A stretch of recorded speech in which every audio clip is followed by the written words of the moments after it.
بسم اللہ الرحمن الرحیم۔ محترم ناظرین، آلو ایسی سبزی ہے جس میں سوڈیم کی مقدار زیادہ ہوتی ہے۔ گردوں سے متعلق بیماریاں آلو کھانے سے دور ہو جاتی ہیں۔ پیشاب کرتے ہوئے جلن ہو یا درد ہوتا ہو تو مولی کا رس آدھ گلاس پینا مفید ہے۔ گردوں کی بیماریاں شہد کے استعمال سے ٹھیک ہو جاتی ہیں۔ صبح خالی پیٹ پھلوں کا رس پینے سے گردے تندرست رہتے ہیں۔ گاجر کے بیج 2 چمچ 1 گلاس پانی میں ابال کر پینے سے پیشاب زیادہ آتا ہے۔ 1 یا 2 نارنگیوں کا رس ناشتے سے پہلے پینا مفید ہے۔ انگور یا سیب کا رس گردوں کو بہت فائدہ پہنچاتے ہیں۔ گردوں پر سوجن ہو تو تربوز کھائیں، سوجن ختم ہو جائے گی۔ اروی کھانے سے گردوں کی کمزوری اور گردوں میں بیماری دور ہو جاتی ہے۔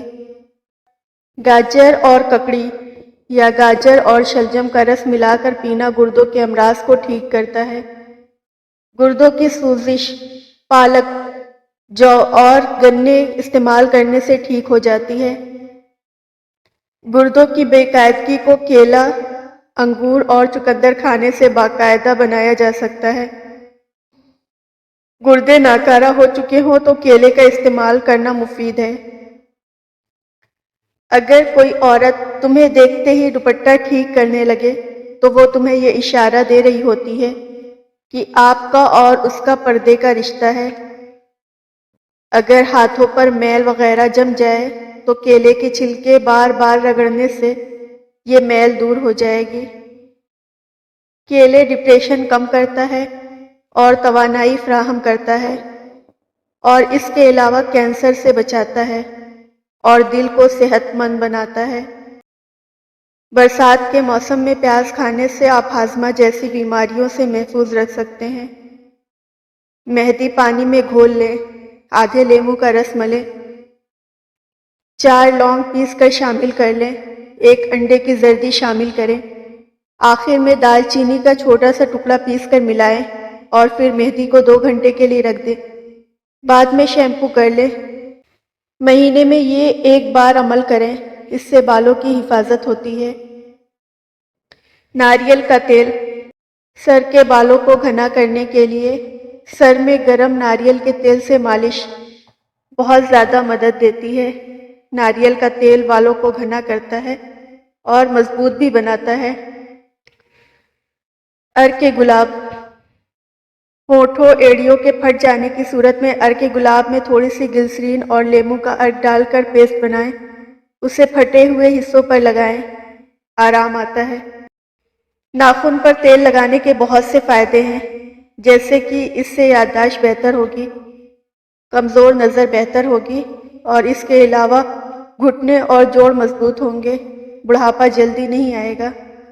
دن میں 3 لیٹر پانی پینے سے کچھ ہی دنوں میں پھیپھڑوں کا کھچاؤ ٹھیک ہو جاتا ہے۔ دن میں 8 گلاس پانی پینے سے جلد تر و تازہ رہتی ہے، اس سے دل کی حفاظت ہوتی ہے، نظام ہاضمہ بہتر ہوتا ہے، اور اس کے علاوہ کولیسٹرول کنٹرول میں رہتا ہے۔ اگر ہاتھ جل جائے تو فوراً سرسوں کا تیل جلے ہوئے حصے پر لگائیں، چھالے نہیں پڑیں گے۔ بھاپ سے جسم کا کوئی بھی حصہ جل جائے تو اس پر کچا آلو رگڑیں، آبلے نہیں پڑیں گے۔ اگر چینی میں چوٹیاں اور کیڑے وغیرہ آ جاتے ہوں تو چینی میں چند عدد لونگ رکھ دیں، اس سے یہ کیڑے مکوڑے قریب نہیں آئیں گے۔ دالوں کو محفوظ رکھنے کے لیے دالوں کے ڈبوں میں 6 یا 7 قطرے کسٹرڈ آئل ڈال کر مکس کر لیں۔ میٹھے سوڈے میں لیکوڈ واشنگ سوپ ملا کر اسے باتھ روم کے ٹائلسوں پر اچھی طرح سے لگا دیں۔ 2 گھنٹے کے بعد 1 بالٹی پانی میں سفید سرکہ ملا کر ٹائلسوں کو دھو لیں، پھر خشک تولیے سے سکھا لیں، ہر طرح کے داغ دھبے دور ہو جاتے ہیں۔ نان اسٹک برتنوں پر اگر تھوڑا سا تیل مل دیں تو اس کی پالش برقرار رہے گی۔ نان اسٹک پتیلیوں میں صرف لکڑی یا پلاسٹک کے چمچے استعمال کریں تاکہ نشان نہ پڑے۔ نان اسٹک پتیلی میں سے کھانے یا جلنے کے نشان صاف کرنے کے لیے اس میں پانی اور 2 چمچے بیکنگ سوڈا ملا کر ابالیں، پھر دھو کر ہلکا سا تیل لگائیں۔ بار بار استعمال سے تو اخراج اور رنگ آلود ہو جاتا ہے۔ اگر دائمی قبض ہو تو روز گیہوں کی موٹی موٹی روٹی اور شہد استعمال کریں۔ پیاز کو فرائی کرنے سے پہلے اگر دودھ میں ڈبو لیا جائے تو پیاز خستہ ہو جاتا ہے۔ کیک میں انڈوں کی بو دور کرنے کے لیے اگر اس آمیزے میں 1 بڑا چمچ شہد کا ڈال دیا جائے تو انڈوں کی بو نہیں آتی۔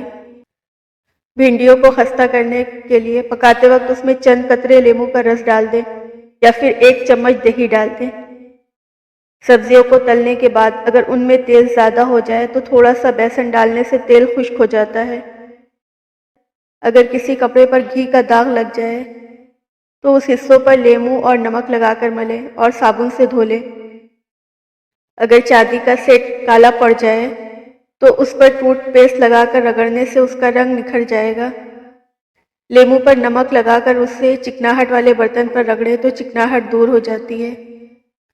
بسکٹ کو زیادہ عرصے کے لیے خستہ اور تازہ رکھنا ہو تو پولیتھین بیگ میں ڈال کر فریج میں رکھ دیں۔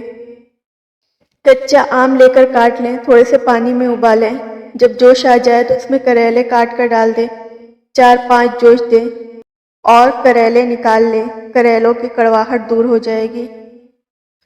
آٹا گوندنے سے تھوڑی دیر بعد اس پر پپڑی آ جاتی ہے۔